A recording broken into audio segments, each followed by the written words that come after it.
മൗലൂദിലായാലും ഇസ്തിഗാസയിലൂടെയായാലും ശിർക്ക് ചെയ്യുന്നു എന്നാണ് കാര്യമായി പറഞ്ഞത്.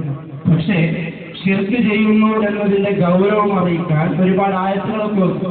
എന്റെ ചോദ്യം, കാരണം സുന്നികൾ പറയുന്നു അല്ലാഹ് അല്ലാത്തവരോട് വിളിച്ചു തേടുമ്പോൾ സുന്നികൾ പറയുന്നു അത് ശിർക്കല്ല, മുജാഹിദീങ്ങൾ പറയുന്നു ശിർക്കാണ്. ഇവിടെയാണ് പ്രശ്നം. പക്ഷെ ശിർക്ക് എന്നാൽ എന്ത്? ഇതാണ് പലപ്പോഴും പലർക്കും അറിയാത്തത്. ഉദാഹരണം ഞാൻ വിശദീകരിക്കുകയല്ല. 2 ദിവസം മുമ്പ് ഞാൻ മക്ബറയിലേക്ക് ഇങ്ങനെ പോകാൻ നോക്കുമ്പോൾ ഒരു മുജാഹിദ് വന്ന് പറഞ്ഞു, എവിടേക്കാ? മക്ബറയിലേക്കാണ്. നിന്റെ പോക്ക് തന്നെ ശിർക്ക് എന്നാണ്. അപ്പൊ ആ നടത്തം ശിർക്കായി. അപ്പൊ ഞാൻ അത്ഭുതപ്പെട്ടു പോയി. ഇവർക്ക് ശിർക്ക് എന്നാൽ എന്തെന്നാ വിചാരിച്ചത്? ഇവിടെ പ്രസംഗത്തിലും ശിർക്ക് എന്നാൽ ഇന്നതാണ് എന്നാരും വിശദീകരിച്ചിട്ടില്ല.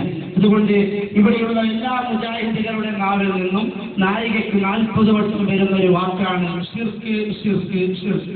എന്നാൽ എന്റെ പ്രിയപ്പെട്ട മുജാഹിദ് സുഹൃത്തുക്കളോട്, നേതാക്കളോട് ചോദിക്കാനുള്ളത്, ഷിർക്കിന്റെ ഷിർക്ക് എന്ന് പറഞ്ഞാൽ പങ്കാളിത്തം, അത് എന്നാൽ എന്ത്?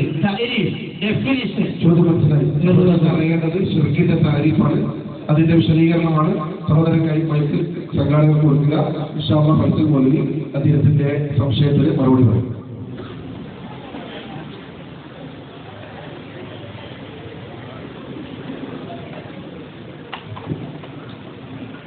السلام عليكم ورحمة الله وبركاته.